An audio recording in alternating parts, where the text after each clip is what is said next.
बिस्मिल्लाहिर्रहमानिर्रहीम। क़दरमन मासिरीन अस्सलामु अलैकुम।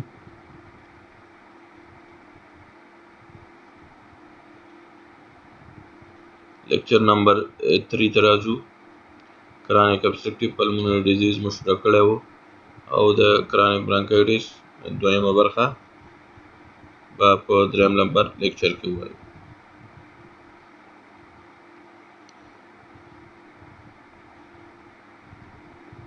راجو د کرانیک برانکایټس او یا په مجموع کې د سی او پی ډي کمپلیکیشنز یا اختلاطات د اکیوټ یا خان برانکایټس سبب کیږي، نمونیا سبب کیږي، د پلمونری ترومبومبولیزم سبب کیږي، د آرټریل اریتمیاګانو سبب کیږي چې مثلا کېدای شي آرټریل فیبریلیشن، آرټریل فلټر او یا مثلا ملټي فوکل آرټریل ټیکارډیا پکې رامنځته شي. پلمونری هایپرټنشن ته زمینه برابرای، کارپلمونل ته زمینه برابرای، همدارنګه کرانیک ریسپایریټری فیلر ته زمینه برابرای یا د دې سبب کیږي. هیماپټایسس موجود وي پکې، همدا کېدای شي رامنځته شي. بلغمو کې وینه استیوپوروسس سبب کیږي، همدارنګه ایکساسربیټډ لیفټ وینټریکل فیلر. نو دا اختلاطات دي په صورت کې چې کرانیک برانکایټس یا سی او پی ډي په اصطلاح کنټرول نشي، نو دغه حالاتو د رامنځته کېدو چانس شته. راځو ډیفرنشیل ډیاګنوزس یا تفریقی تشخیص ته. تفریقی تشخیص د کرانیک برانکایټس یا سی او پی ډي چې کوم دی هغه د اسما سره کوو.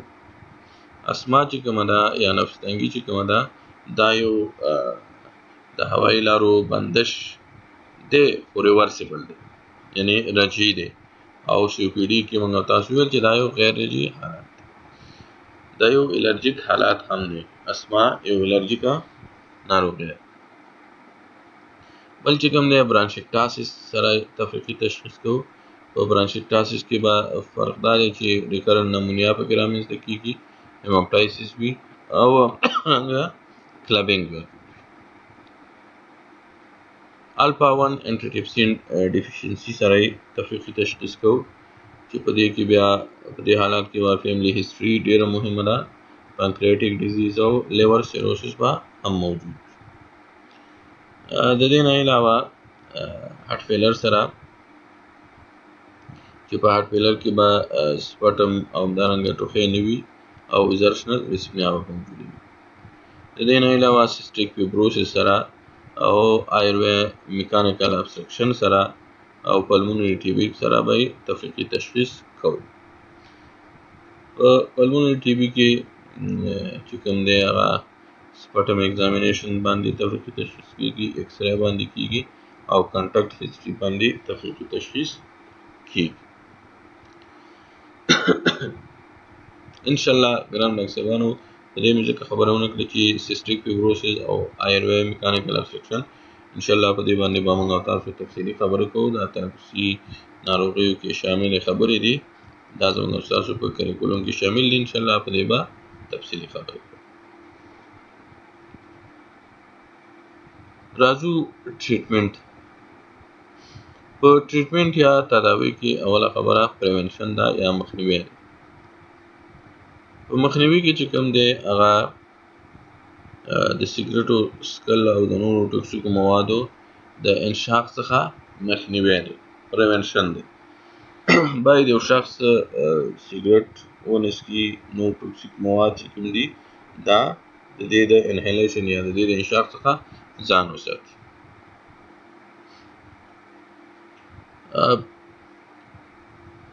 کولی شو چې په طبي ډول سره هم د یو چا مثلا سیګریټ وغیره سکي، نو دا په طبي شکل سره هم څه کو قطع. دې ناروغ ته نیکوټین ورکو یا مثلا بوبوپریون ورکو چې دا کېدای شي د انهیلیشن استعمال شي، نزل سپری استعمال شي، چیوینګ او دارنګه سکن پیچ په ډول سره استعمال شي.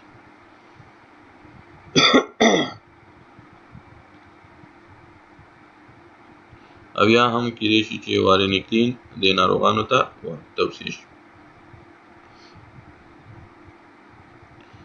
د دې نه علاوه الکترونیک سیګریټ استعمال هم د سیګریټو د استعمال په عوض اوس ښه مارکیټ لري، بازار لري. او د دې نه علاوه موږ تاسو چې مخنیوي کې باید ورنه یادونه وکړو هغه نیموکاکل انفلوئنزا واکسین دی چې ناروغ باید نیموکاکل او د انفلوئنزا واکسینونه وکړي.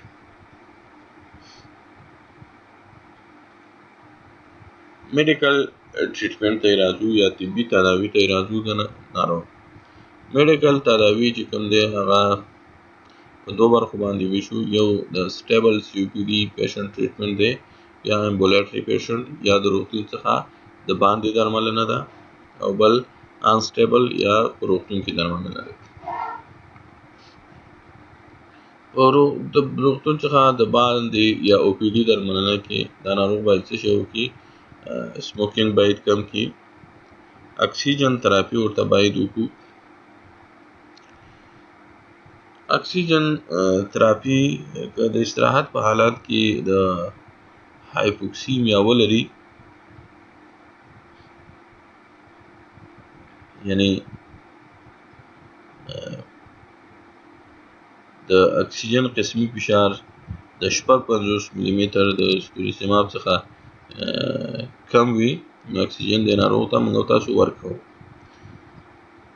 اکسیجن کېدای شي چې د فیس ماسک او یا مثلا د نزل پرنګ د لارې د ناروغ ته ورکو. همدارنګه بیا د پوزې لاره چې کوم ده دا ښه ده، او اندازه په یوه دقیقه کې تقریبا 1 الی 3 لیټره اکسیجن د ناروغ ته ورکوو. او تر هغه وخته پورې ورکوو چې د 55 ملي متر د سټوریسیماب څخه د اکسیجن قسمي فشار زیات شي. د اکسیجن تراپي دلته ډیره ګټه کوي. یوه ګټه یې دا ده چې د لایف سپن زیاتوي، یعنی د ژوندي پاتې کېدو موده زیاتوي. دویم د ژوند کیفیت ښه کوي. او دریم چې کومه دی هغه دا دی چې په روغتون کې د پاتې کېدو موده کموي. نو دغه درې فایدې چې کومې دي دا د اکسیجن تراپي دي. یو دا شو چې د ژوندي پاتې کېدو موده زیاتوي. دویمه خبره د ژوند کیفیت ښه کوي. او په روغتون کې دریمه خبره ده په روغتون کې د پاتې کېدو وخت یا ډیوریشن کموي. اکسیجن د ورځې تقریبا 15 ساعتو لپاره ناروغ ته ورکوو. که په سی او پی ډي هایپوکسیمیک ناروغ کې 40 ساعته ورکول نظر د شپې لخوا، نو دا د ناروغ د ژوند کیفیت لا ښه کوي.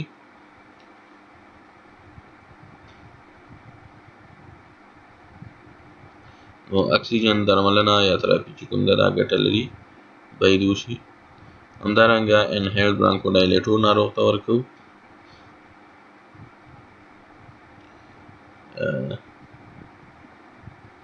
د دې نه یوه خبره باید دلته زه وکړم چې اکسیجن تراپي ټولو هغه ناروغانو ته ورکوو چې هغه پلمونري هایپرټنشن یا مثلا کرانیک کارپلمونل اریتروسایټوسس زیاتوالی، امپیرډ کاګنیټیو فنکشن، همدارنګه ایکسرسایز انټولرنس، همدارنګه نوکچورنل ریسټلیسنس، همدارنګه مارننګ هیډیک ولري. نو دې ټولو ته موږ تاسو څه ورکوو؟ اکسیجن تراپي ورته کوو. یعنې هدف دا دی چې دلته زموږ او ستاسو سره د حالت سویر ته ځي یا تللی دی، نو باید موږ او تاسو ورته دغه درملنه وکړو. په دویم قدم کې انهیل برانکو ډایلیټور ورکوو. د انهیل برانکوډایلیټور ګټې چې کوم دي هغه زیاتې دي، ځکه چې اعراض ښه کوي، اکسرسایز ټولرنس ښه کوي، FEV1 ښه کوي، او همدارنګه د ژوند کیفیت کې ښه والی راوړي.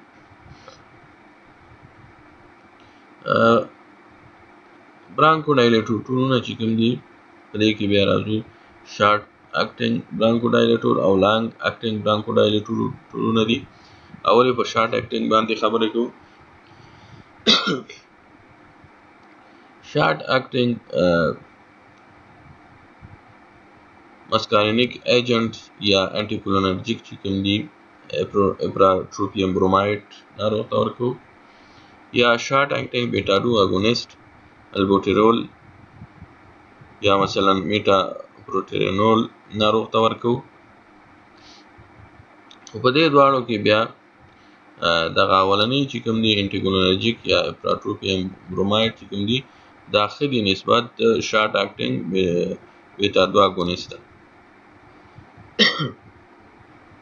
مثلا اپراتروپیم برومایډ ناروغ ته ورکوو 6 الی 2 mcg هر 6 ساعته وروسته.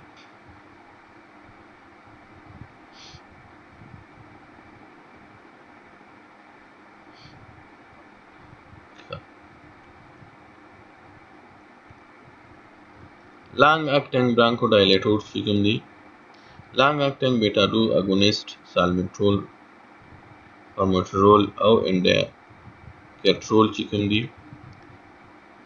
او لانګ اکټینګ مسکارینیک ایجنټس ټایټروپیم، اومیکلیډینیم او اکلیډینیم دا چې کوم دي دا د لانګ اکټینګ برانکوډایلیټور مثالونه دي. په د دې نه علاوه د دې نه وروسته بیا کورټیکوسټیراید ناروغ ته توصیه کوو. کورټیکوسټیراید چې کوم دي دا د اکساسربیشن د سپیډین ناروغانو کموي او بل چې کوم دی هغه د ناروغ وظیفوي حالات هم ښه کوي. دغه انهیل کورټیکوسټیراید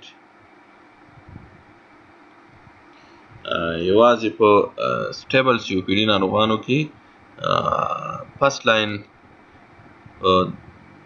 درملنې په منظور نه ورکول کېږي، بلکې دا په میکس ډول سره یا د بیټا 2 اګونیسټ او یا هم د انټیکولینرجیک سره یو ځای ورکول کېږي.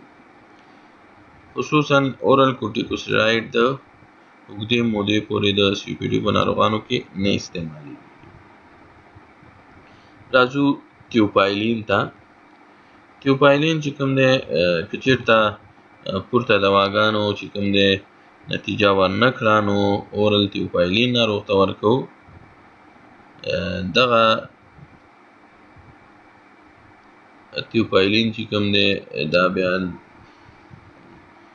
ډېر ښه تاثیر لري، ځکه دا خو یو دا دی چې برانکوډایلیټور افیکټ لري، د برانکوسونو د توسع سبب کېږي، بل د التهاب ضد سبب هم د التهاب ضد تاثیرات هم لري، او بل چې کوم دی د ډیافراګم سټرنث یا د دې د قوي والي سبب هم کېږي. انټي بایوټیک ته راځو. انټي بایوټیک چې کوم دی بیا په کله ناروغ ته ورکوو کله چې اکیوټ ایکساسربیشن وي، اکیوټ برانکایټس وي، او یا مثلا پریونشن اکیوټ ایکساسربیشن of chronic bronchitis. په exacerbated COPD هغه وخت کې توصیه کېږي چې بلغم موجود وي، مقدار یې زیات وي او ورسره ډسپنیا وي. د انټي بایوټیک سلیکشن یا انتخاب چې کوم دی هغه بیا د دغه فکټورونو پورې اړه پیدا کوي، بیکټیریل ريزسټانس پورې یا د بکټریاګانو مقاومت پورې، ریسک اف سودوموناس ایریجینوزا انفیکشن پورې، یعنی دا بیا یو بل فیکټر دی چې ځینې خلک دا بیا لري، مثلا هغه خلک چې هغوی سودوموناس ایزولوشن تاریخچه ولري. همدارنګه FEV1 د 50% څخه کم وي، او یا مثلا تازه د بستر تاریخچه ولري.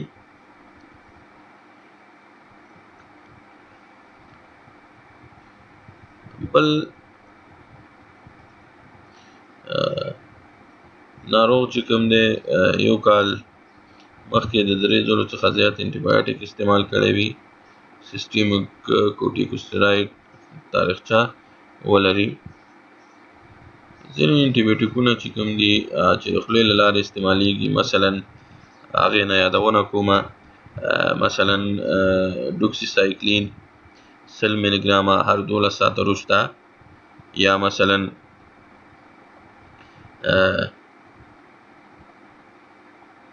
بل چې کوم دی ټرایمیتوپریم سلفامیتازول تقریبا د 160 څخه واخله تر 800 ملي ګرام هر 12 ساعته وروسته، یا مثلا سیفالوسپورین دی سیفالوسپورین 200 ملي ګرامه، یا مثلا سیفوډکسیم دی 200 ملي ګرامه هر 12 ساعته وروسته، یا مثلا سیفوپروزیل دی 500 ملي ګرامه هر 12 ساعته وروسته، یا مکرولایډز چې کوم دي مثلا ازیترومایسین لومړی 500 ملي ګرامه او بیا 250 ملي ګرامه د ورځې یو ځل د 5 ورځو لپاره، یا مثلا فلوروکینینول دی مثال سیپروفلوکساسین 500 ملي ګرامه هر 12 ساعته وروسته. همدارنګه اموکسیسیلین او کلاولونیک اسید دی 125/850 ملي ګرامه هر 12 ساعته وروسته، چې تقریبا د تداوی دوام موده د 5 نه تر 7 ورځو پورې ده. ازیترومایسین چې کوم دی د ورځې یو ځل یا هفته کې 3 ځله، او موکسیفلوکساسین 5 ورځې په اونۍ کې، او 8 په 48 اونۍ کې د اکساسربیشن فریکوینسي کموي. همدارنګه دغه هغه څه وو چې ګران راکسیبانو چې موږ او تاسو اورلی کوم انټي بایوټیک استعمالو. راځو اوس های ریکس COPD یعنی ناروغۍ دغه ناروغان کم ناروغان دي چې ډېر خطرناک دي. البته د دې نه یادونه کوو نو هغه ناروغان چې عمر یې د 15 کالو څخه زیات وي، FEV1 یې د 50% څخه زیات کم وي، او یا مثلا اکساسربیشن څو اټیکه په تیر کال کې ورباندې شوي وي، او یا مثلا 3 میاشتې مخکې د انټي بایوټیک تاریخچه ولري، او یا کوموربیډ ډیزیز ولري. دا موږ تاسو ته د COPD ناروغانو خطر زیاتوي یا د ریسکي ناروغان دي. راځو پلمونري ریهابیلیټیشن ته. په دې کې ایروبیک فزیکي فعالیت اجرا کول دي، البته په اونۍ کې 3 ورځې، او په هر ځل چې کوم دی هغه د 20 دقیقو لپاره تیز قدم وهل دي یا بایسکل چلول دي. همدارنګه شهیقي تنفس عضلاتو په کار اچول دي، او فورس لب بریتنګ ایکسرسایز چې دا د تنفس شمیر کموي. ابډامینل بریتنګ ایکسرسایز د اضافي تنفسي عضلاتو ستړیا او نفس تنګي کموي. دغه حالاتونه باید موږ تاسو دغه کارونه فاسفوډایسترایز 4 انهیبیټر ناروغ ته ورکوو.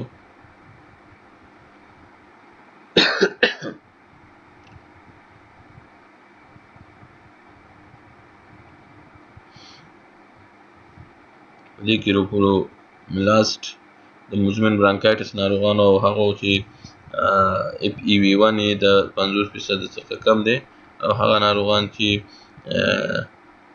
LABA یا لانګ اکټینګ بیتا 2 اګونست او انهیلډ کورټیکوستراید اخلي د COPD ایکساسربیشن کموي. راځو عمومي نور اهتماماتو ته چې نور اهتمامات د ناروغانو ته څه شی کوي. ګرانو ډاکټر صاحبانو ناروغانو ته مایعات ورکوو، همدارنګه د بلغم د خارجېدو طریقه ورته ورښایو.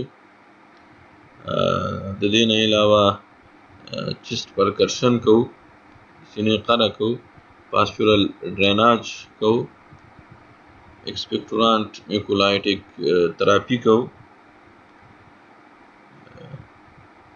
چې په دې کې بیا شربتونه خاص نتیجه نه لري. د ټوخي د له منځه وړلو یا سپرس کولو دوا او سیډیټیو دواګانې ناروغ ته نه ورکوو. همدارنګه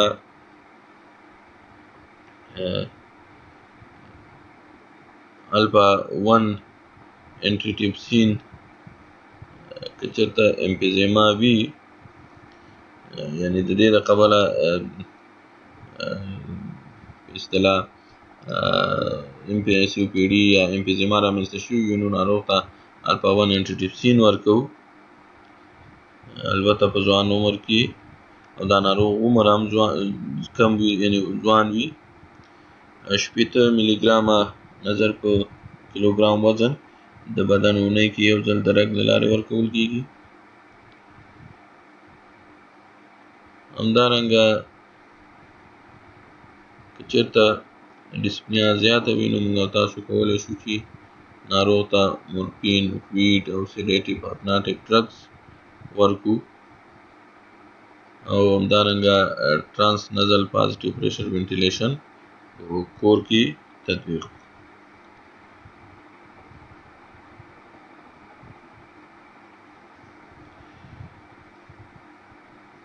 راځو هاسپیټلایز پیشنټ ټریټمنټ ته یا انسټیبل COPD ناروغانو ته.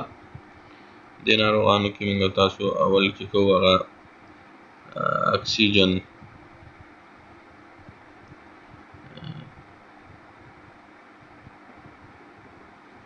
ناروغ ته ورکوو.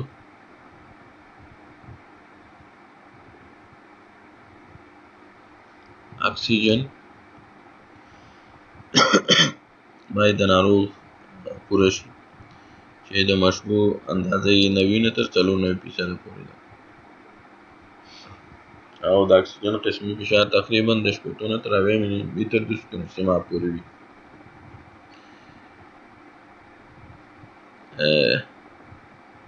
یعنی مطلب دا دی چې بس هایپوکسیا یا هایپوکسیمیا او هایپرکپنیا له منځه لاړ شي.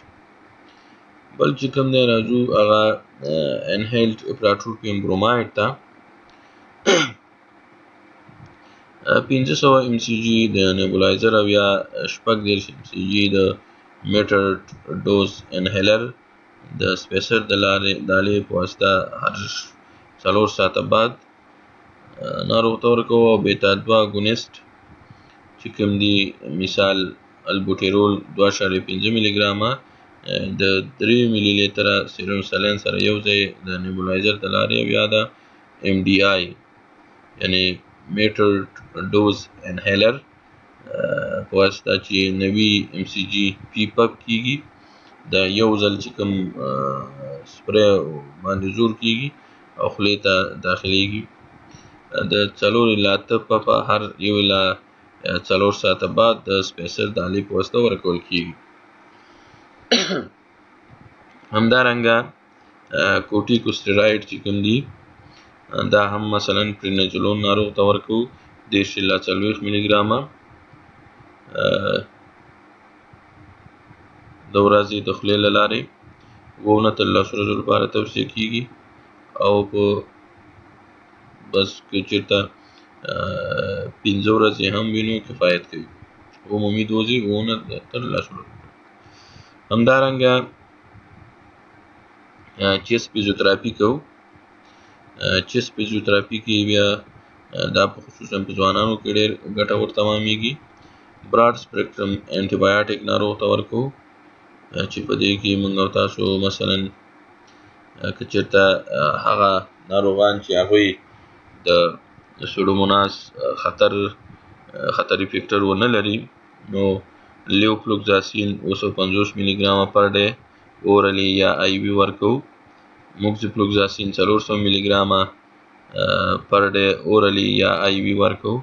همدارنګه کېدای شي چې سیفټریکزون 1 ګرام پر ډے آی وي ورکوو او یا سیفوټاکزیم 1 ګرام هر 8 ساعته وروسته آی وي ورکوو. خو که چېرته ناروغ په دې کې بیا د سوډوموناس ریسک فیکټر لري نو بیا دې ته فیپراسیلین تزوبکتام 4.5 ګرام هر 6 ساعته وروسته آی وي ورکوو یا ورته سیفټازیډیم 1 ګرام هر 8 ساعته وروسته آی وي ورکوو یا سی پی پی ایم 1 ګرام هر 12 ساعته وروسته آی وي ورکوو او یا لیوفلوکزاسین 250 ملي ګرامه پر ډے آی وي یا اورلی ورکوو. نو براډ سپیکټرم انټي بایوټیک کې به موږ او تاسو د سوډوموناس فیکټر په نظر کې نیسو چې د دې خطر شته یا نشته. بل چې کوم دی راځو تیوپایلین ته. تیوپایلین په هغه مرحله کې عمومي ډول سره نه ورکول کېږي. بل چې کوم دی کمپلیکیشن ټریټمنټ دی یا د کمپلیکیشن درملنه ده. په دې کې بیا مثلا د کارپلمونر درملنه د سږو شریانونو فشار باید ښکته شي یعنی سپلیمنټل اکسیجن ناروغ ته ورکړي. کریکشن اف اسیډیمیا د اسیډیمیا څخه مخنیوی وشي یا د دې دا ښه شي. بل چې کوم دی بیډ ریسټ ناروغ ته توصیه شي. مالګه باید کمه کړي او ډیورېټیک استعمال کړي. همدارنګه د کارډیاک ارتمیا درملنه ده. د کارډیاک ارتمیا درملنه کې بیا زموږ استاد سره ملټي فوکل آرټریل ټیکارډیا او سی پی ډي تداوی سره کیږي. که چېرته ملټي فوکل آرټریل ټیکارډیا وي نو یا سی پی ډي چې ښه شي دا هم ښه کیږي. که چېرته مثلا آرټریل فیبریلیشن او فلټر وي نو دې ته بیا ډي سی کارډیوورجن باید وشي. او که چېرته مثلا ریسپایریټري فیلر وي نو ټراخیل انټوبیشن او میکانیکل وینټیشن بیا باید وشي. او هغه سی پی ډي چې د هایپرکپنیک اکیوټ ریسپایریټري فیلر سره یوځای وي نو باید نان انویسیو پازیټیو پریشر وینټیلیشن د مخ د ماسک له لارې د انټوبیشن ضرورت کموي او عاجله کوټه کې باید د پاتې کېدو موده هم کموي. نو په سی پی ډي کې نوزوکومل انفیکشن پیښې او د انټي بایوټیک استعمال کموي. نور پروسیجرونه هم موږ او تاسو کولی شو چې ناروغ ته سرجیکل پروسیجرونه هم مثلا وکړو. د میډیکل که چېرته میډیکل ټریټمنټ ناکام شي لکه مثلا په دې کې بیا لنګ ټرانسپلانټیشن شامل دی. بل چې کوم دی هغه لنګ والیوم ریډکشن سرجري ده، بولیکټومي ده او په ځینو ناروغانو کې بیا فزیوتراپي توصیه کیږي.